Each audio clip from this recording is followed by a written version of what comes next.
welcome everybody to another episode of Chris and Dave's Reality Cast. I am one of your hosts, Chris Phelps, and my co-host and very good friend is Mr. Dave Horrocks.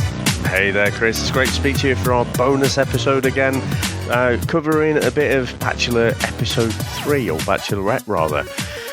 Now, Chris, in original intent of going through this one was to look at all the emails that we were getting in and kind of social media interaction, news, things that have happened since we recorded last. So, have we had any emails? We have, Dave. We've had one from a guy called Chris. Lovely name, Dave. But obviously, it's not me, Dave. He's from London, so it's quite a good one. He's put Bachelorette feedback. When you get an email like that, Dave, I'm thinking, let's see. Now, we have got Anna's email, Dave, which I did say. Lorraine's, sorry. Anna's, sorry, which we said we'd save, actually, for today's episode, didn't we? Because we got quite a few. So, anyway, and I'll leave that one to you, Dave. So, I'm going to read this one. Is by Chris, and it just says, "Hi, Chris and Dave. As a fellow British guy in the cough prime of my life, he certainly is, Chris, with an unashamed love for US reality shows, your daily Love Island recaps were one of the few highlights of my summer, and I'm so glad to have you on board for this insane season of The Bachelorette. Even by my own trashy standards, I've always found the Bachelor shows a bit difficult to swallow. I start out enjoying them, but often drop out halfway through a season when the overproduction, ruthless manipulation, and editing of the contestants and sickeningly earnest bullshit gets to be too much. Being able to turn on your podcast every episode like having a packet of Rennies on hand, it's the only thing stopping me from throwing up." That could be our tagline, Dave. I like that. I have to admit, though, this season has been amazing so far. If I can say anything good about Claire, she has managed to turn this incredibly formulaic show on its head, if that's a word, Dave. Usually easy for you to say, isn't it? Exactly. Usually the show treats its contestants more like Disney characters than real people. Now that I agree with, Chris. That's a good point. The lead can do no wrong, and anyone that says a word against them is completely villainized. So it's fascinating this time to watch the other men and even the editors gradually turning on the Bachelorette herself. And I cannot wait to see what happens next week when the men finally revolt. It seems like Claire truly has broken the Bachelorette formula, and I have to give her credit for that. Oh, and also for openly admitting to sleeping with Dale's trousers on her face. No kink shaming here. Thanks again, guys, for your help. I might actually make it through this whole season. Chris in London. Now, Dave, that's a belting email. It's a cracker, isn't it? And I don't know, how did we not talk about the old sniffing of the pants, Chris? Well, let's flip it, Dave. Imagine a bloke on there and he went, "I've got a pair of whoever," like Dale had said, "I've got a pair of Claire's knickers and I sniff them every night." Everyone would be like, "You dirty bastard." But for some reason, it just went on. I forgot about that. I think it's funny. I'm not offended, but I'm just like, okay, if you get your freak on that way, Claire, you get your freak on. If you want to smell his crotch like that, that's your problem. You're right. We've talked about double standards, haven't we? And I don't know why. I just kind of think of, how do I say this? I'm kind of thinking hillbillies, Chris. I'm kind of thinking Deliverance type of thing. And I'm kind of thinking like, I'll sniff the old panties. It's like, it'd come across a little bit different, wouldn't it, on the old Hillbilly Bachelor? So, yeah, it's just fucking weird, Chris. Now, I'd say, so skipping ahead a bit, so Lauren sent us through, it was a clip from Deanna appeared on with, what was her name? Something Siegfried. Oh, wrote it down here. Lauren Siegfried. So she'd been a bachelorette in the past as well. So it was like two ex-bachelorettes talking with each other.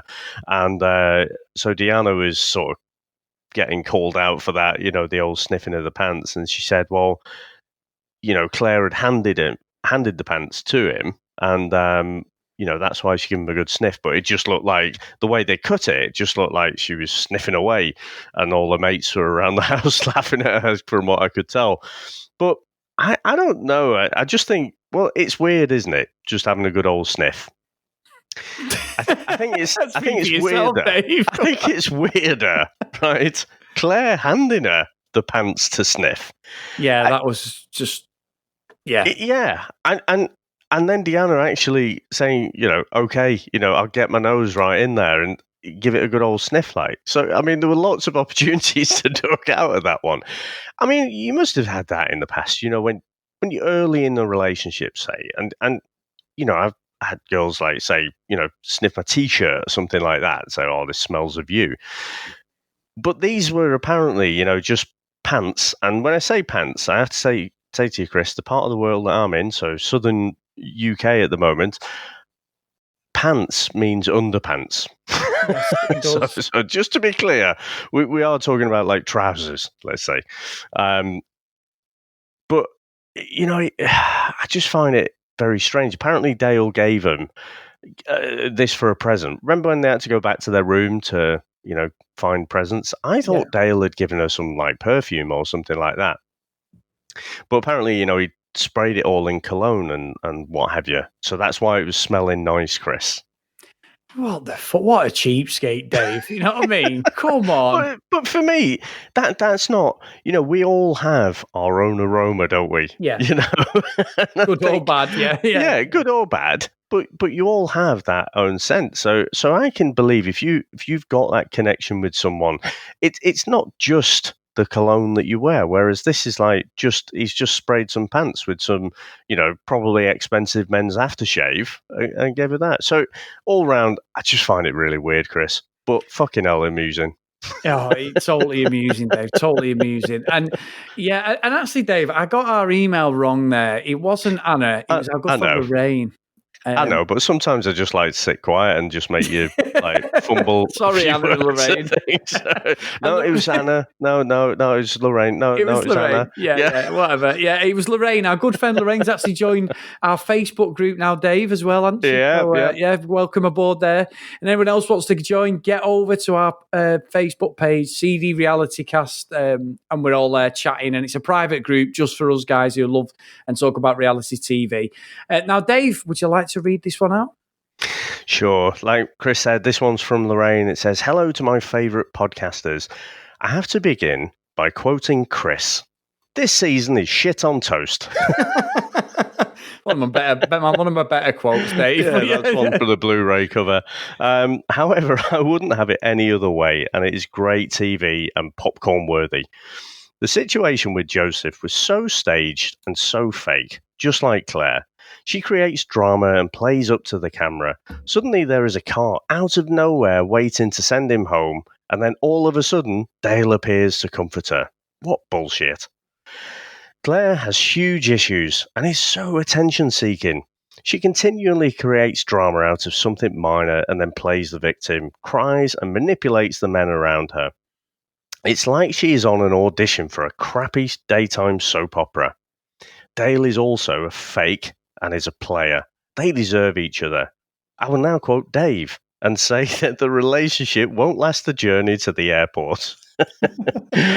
He will realise that she is batshit crazy, and she will realise that she settled for a player. And then she will cry and play the victim yet again. There are so many red flags in this episode with Claire's behaviour, and she is not a nice person. She is gaslighting the other men and setting them up to fail on the dates so she can send them home by discrediting them and making herself look like the innocent victim. What she did to Zach was unforgivable. The poor guy only lent in for a kiss as he thought the date went well, and she totally turned the situation against him, trying to, yet again, manipulate the viewers into believing that she was the victim of an inappropriate sexual advance. More bullshit. And the other thing, the baby voice. Oh, fuck. It's awful and so cringeworthy. Please, Dave, say that it isn't so, that you have been guilty of this. I can't wait to hear your podcast on this episode, and there is so much tea to spill. Keep up the great work. You are both awesome. Your friend in Australia, Lorraine. Thanks ever so much for that, Lorraine. And I do have to say, before Chris fucking revels in this one, I do have to admit, I was guilty. As I said on the last episode, I think it was the bonus episode as well, wasn't it? But I was thinking about it.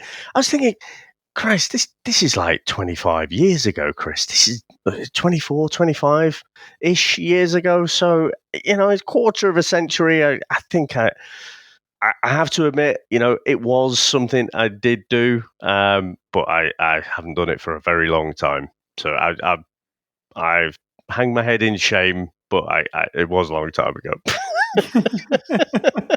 Yeah, whatever, Dave. Anyway, Snookums. we all know the truth, people. We all know the truth. Now, over on Facebook, Dave, and I've got a few articles that I've come across this week, and I'm sure you have. But one of our good friends, Tracy, she said an article linked it on Facebook saying that when Claire said fiance, which everybody picked up on, my son was watching it. She went, she said fiance. Now there's a theory saying that she said ex-fiance because in the roast, one of the guys referenced Benoit, the guy who she was engaged to for a couple of months.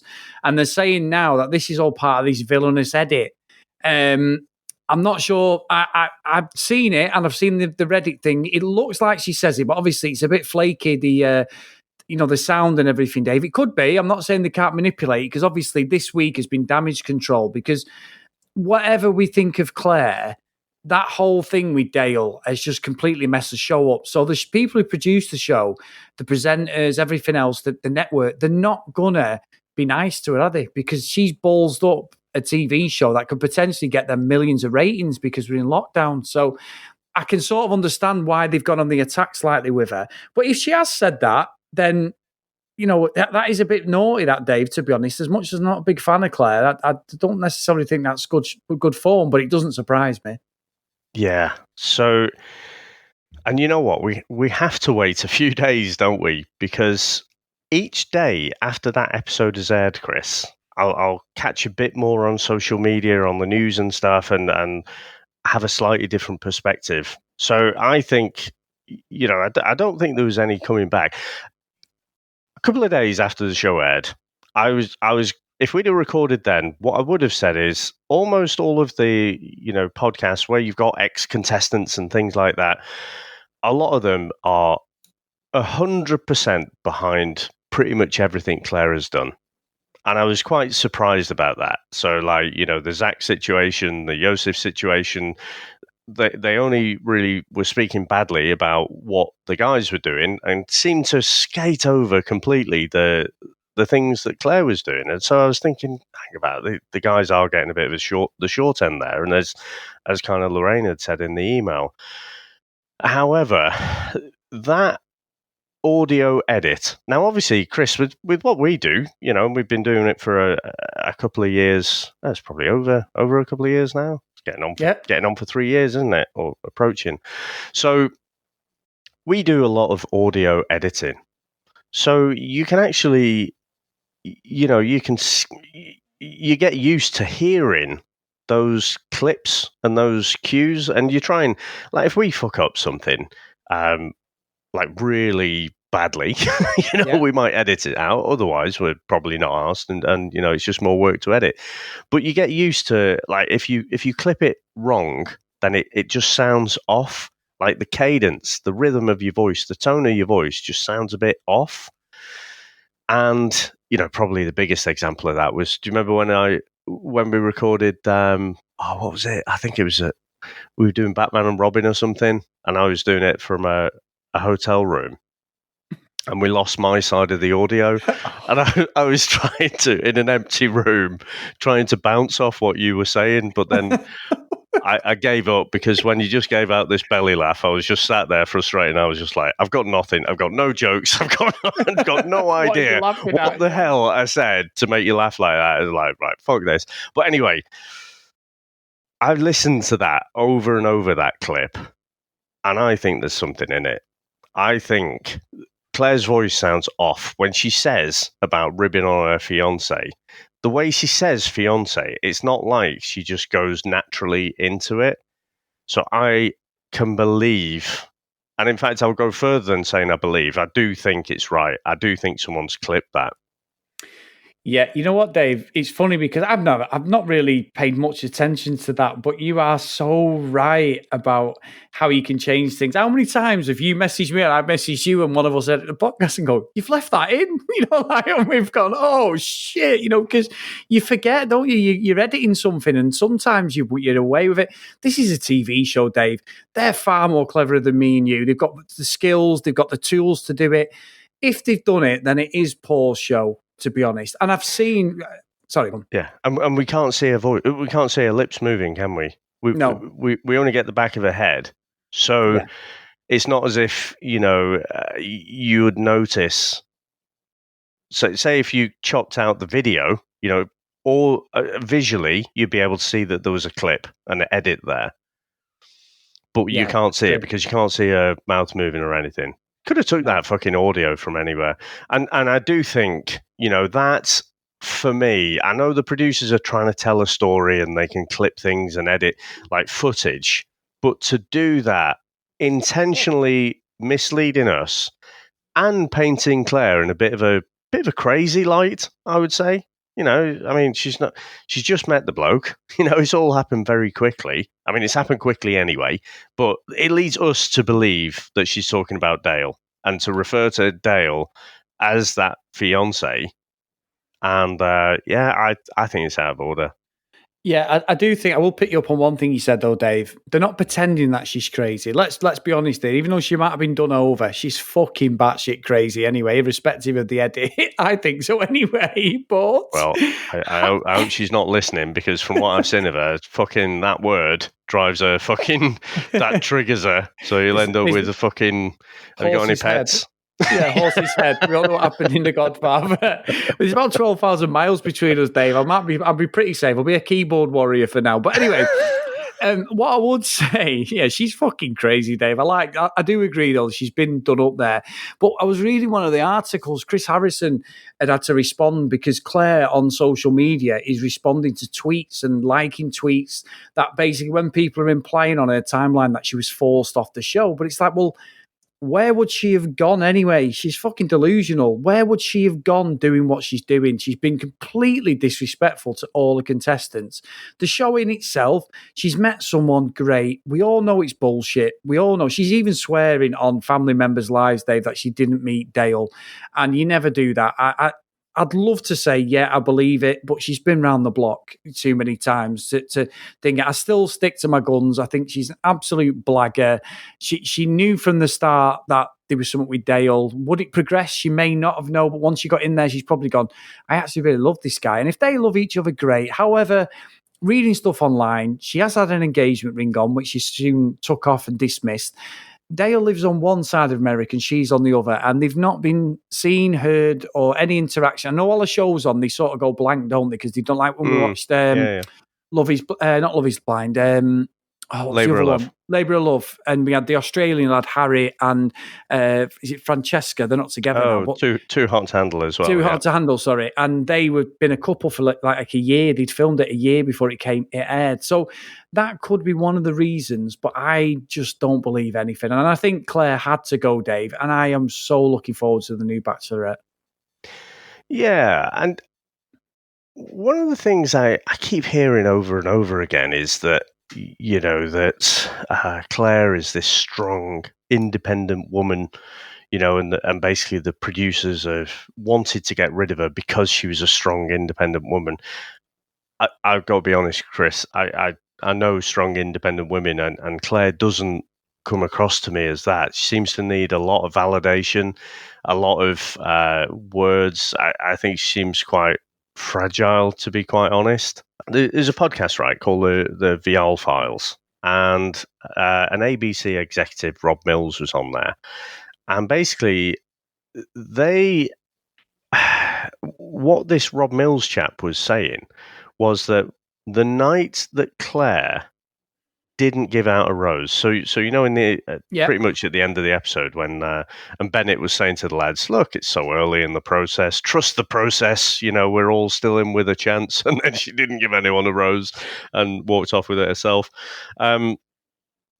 He's saying that's when they thought, right, okay, we need to get someone else in. Yeah, I've got to call bullshit on that, Chris, because think about it. Taisha's got to be in quarantine for a set period. In fact, I mean, look, I know most of us are locked down, but there's not many people that are just sat around doing absolutely fuck all. So the bat phone rings, and then you go, "Oh, right, you want me to quarantine from today? Okay, we'll do that." She'd have had to have got to Palm Springs. They'd have had to do all the arrangements and stuff. She'll have had to come from wherever. Maybe she's not too far away, but you've got to think there's a few days to actually sort it out. Then there's the quarantine period before she can be allowed in, and give however many false COVID tests. It just doesn't add up. And so this whole conspiracy around, the producers wanted to get rid of her. So they brought Taisha in, made a quarantine, and then, they were quite happy that Claire was, exit stage left, and then they're building up this whole idea that, or painting a picture to us that Dale was the only one for her, and all the other blokes were wasting their time. Chris, I don't believe that the producers were planning to get rid of Claire. But if you were in charge of this show, how much do you reckon The Bachelor is worth? It's worth millions and millions, isn't it? Yeah. Why wouldn't you have a backup plan? It's true. I mean, when I watched it again for the second time with Sam actually said to me, well, this ex-Bachelorette who we've got on from season 4, she's obviously been in quarantine for 2 weeks just to set up this episode. And I'd not even thought of that, Dave, at all. So that was obviously a production decision a long time before Claire even came in. So that's why it's difficult to believe the transparency of her, the production people. I mean, it's great TV. Come on, it is great TV. Whatever we might be shitting on it and the conspiracy theories out there and everything, and just trying to balance it. I mean, the one thing I'd read about Claire, Dave, which I didn't know, is since her runs on The Bachelor and The Bachelorette and Bachelor in Paradise, she's a full-time hairdresser now. And she's a really good one, as in like a top hairdresser. So apparently she does hold a full-time job down. So I stand back on what I said about her. And apparently she said she was approached by them. They were like, we need you because of who you are. And to sort of she brought the crazy, which is what they wanted, but it's backfired on them because she was like, well, I'm out. And we're going to see that in the next episode. So I suppose it's like they brought her into the fray at anything. So as much as what we think of her and everyone else thinks of her, she is only a creation of the circumstances she's been put in, isn't she? So, she knows how to play the game. I don't like her personally, but I do I'm trying to be a bit more balanced with her, not because there's any reason for it. Just, I think there's loads of things out there and it's like, what do you believe? What's true and what's not? I believe that she's a narcissistical wannabe who fell on hard times, has gone back on a job that she's good at. And now she's got that bit of limelight and she's going to milk that fucking cow, Dave, until it produces goat milk. That's what she's going to do. Yeah, I'd like to say, so I think I mentioned before, listening to a lot of the podcasts with the ex-contestants on and stuff, you do get the impression there is a bit of a clique there. They're closing in ranks. I mean, I want to read out to you, Chris, a bit from an article. I'm not going to read the website or the person, but this is an ex-Bachelorette.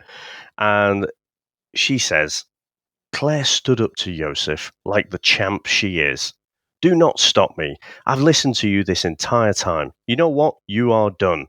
And I'm the oldest Bachelorette that is 39 and standing here because I didn't settle for men like that. And the article says, all fantastic lines. So from this ex-contestant, Chris, they are in no doubt that, Claire is this strong woman. She's something to aspire to. She's got these fantastic lines that she's delivering. And I just don't think they're looking at it in a particularly balanced way at all. Whereas I think it is interesting, us coming in with this fresh perspective.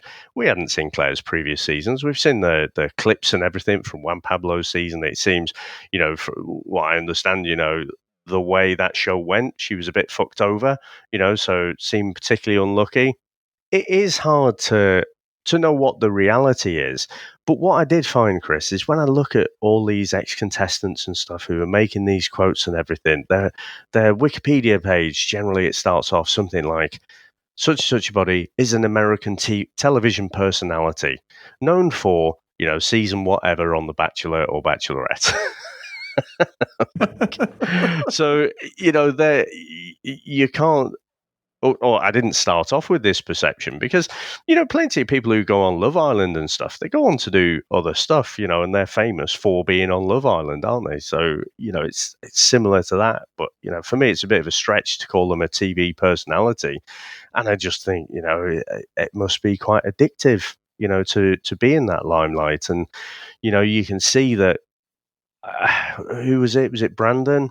who clearly wasn't comfortable in the cameras. The old guy who was like, well, when I saw you were the Bachelorette, I had to apply. And, but then he said, I don't know anything about you. Clearly not as comfortable in front of the cameras as Claire is. So I agree. I think it's all somewhere in the middle. I don't think she's as bad as she's being made out, but I don't think she's this, beacon of light to aspire to either.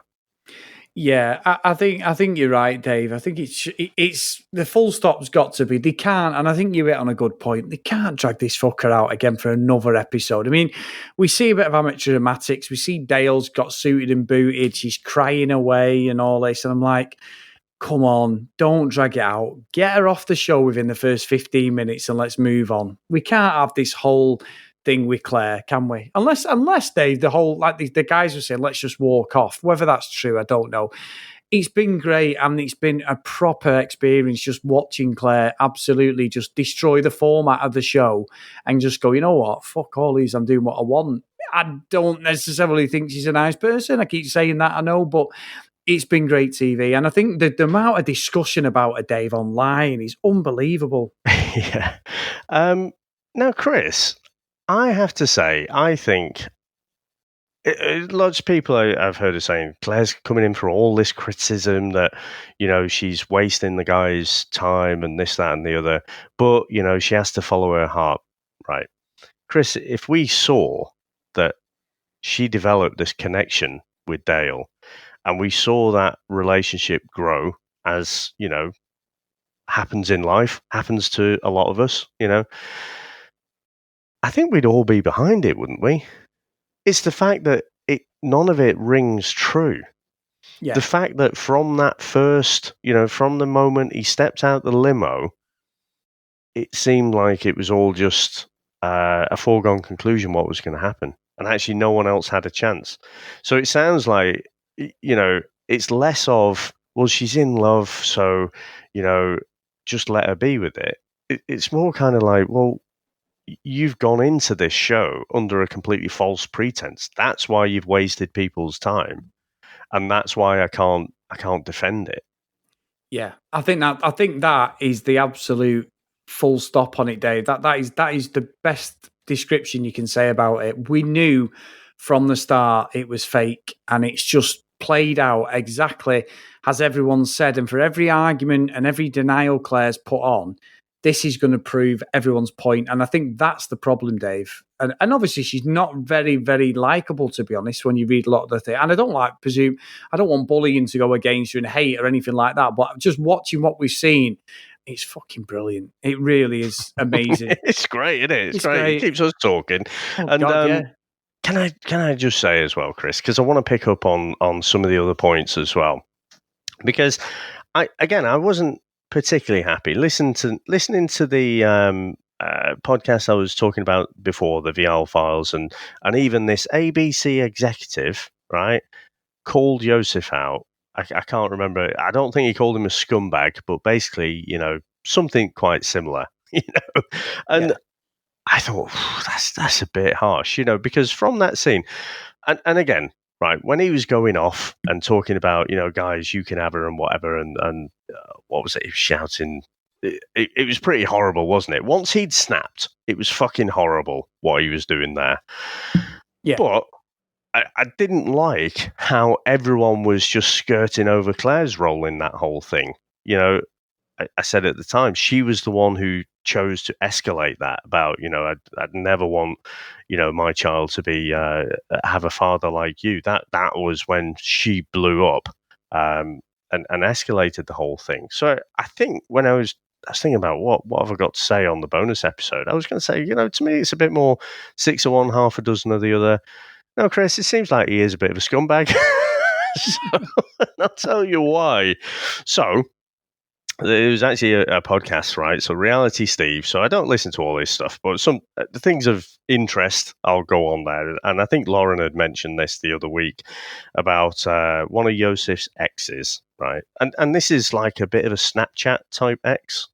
So girl called Carly Hammond. I can't remember if I talked about this, Chris, in the last one, because there was rumors that basically he'd accidentally sent her a Snapchat of him. How can I say, Chris? If I was Jim's dad out of American Pie, I might say stroking the salami. Bashing the bishop, Dave. Yeah, yeah. But the whole story sounds pretty rough, to be honest. So he's 30-year-old bloke, and he's got his 40-year-old daughter who's very quick to tell us all about. This is a 22-year-old woman, also a single mum. And basically, they'd agreed, they're in different states. So she's in Florida. So it seems like he's gone across to Florida, but then he's just ended up getting hammered, and like he keeps pushing her, like, to stay over and whatever. She's not. But then it all looks like he's basically with this other girl. He's with some other girl, it seems like, because he texted her at something like 3 or 4 o'clock in the morning or something. Oh, sorry, I just fell asleep or something like that. Which is not out of the realms of possibility, but it just sounded very unplausible, Chris. And yeah, like I say, so after this whole kind of weekend non-event, this is when he sent the Snapchat, and yeah, it was meant for it was meant for someone else, apparently. Yeah, because it happens easily that day. So this is all the stuff I think that old Zach was going on about. Yeah, yeah. And now, have you ever sent any saucy pics or videos, Chris? Dave, you're treading a fine line here, Dave. No, I have not. Well, only to Sam. Well, I was thinking Sam, but I was going to say, Dave. They didn't have mobile phones back when you and Sam were courting. No, that's true, Dave. Yeah, I drew a picture and probably enhanced it then, posted it. But Dave, he hasn't. And that's what makes the whole argument about his daughter and this high and mighty. If you're, it's like anything. When you're going to take the moral high ground on anything, you are always going to be the one who gets called out for being a hypocrite. And his reaction towards, as Charlene said, she's not picked up on what I'd said about, his daughter's going to see this, him mistreating a woman like that. She's going to think that's normal to have that sort of abuse. He was a wanker. I think he had a point with Claire, but lost it, as we said in the last show. He lost it when he just carried on and on and on. And then he just got personal and abusive towards her. So he's just been a fucking hypocrite, Dave. And honestly, when he was going at her, and when you watch it again, he's very intense. He's like really fucking intense. If he's doing that, then the guy who got booted off on the first episode, maybe he had a point, Dave, because he'd said about that. Then he's come across that. I still think that was bullshit, and he was leaving, and they got told to just throw that in there, because how the hell would some random woman approach him and know both of them and collate them if the show's not even aired? The chances are unbelievable, aren't they? So, Yeah, I think so. Although, don't forget the cast list, gets published, doesn't it? So, I don't know. It is a bit of a stretch. But yeah, I've got to say, Chris, that the thing that really jars with me is that hypocrisy. Because you just know from that, and listen to that podcast. It is a good listen.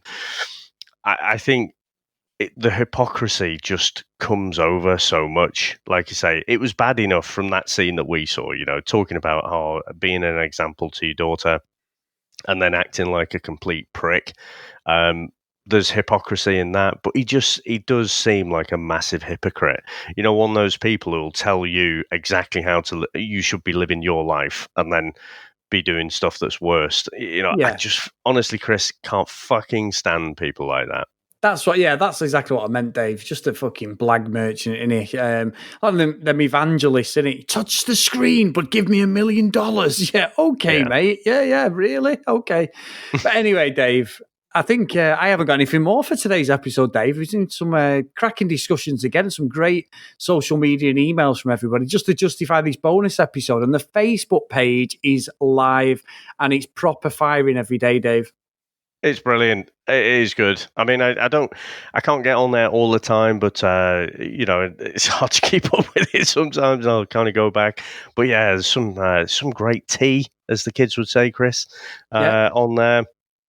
And no, it's fantastic. The other thing, the only other small point I'll mention again, I think some people are seeing the whole Zach situation one way, and some people are seeing it the other way as well. So I think a lot of people were saying, well, you can kind of understand from Zach's perspective, kind of where he was coming from, and that Instagram live video thing that I was telling you about that Diana was on, I think she was giving Zach a bit of leeway as well, and saying, I think he'll look back at it and, have regrets. And I think he was just surprised. I still wonder what the hell was going on with Claire's head, that she lent him for a kiss and then just stopped like a centimetre before kissing him. That was really strange. But I have to tell you, from this one, we always say, if it's speaking about something a woman's done, we don't have that perspective. We can kind of empathize, but ultimately we're a couple of blokes, aren't we? Yeah. I can say with 100% conviction, what Zach did there was bang out of order.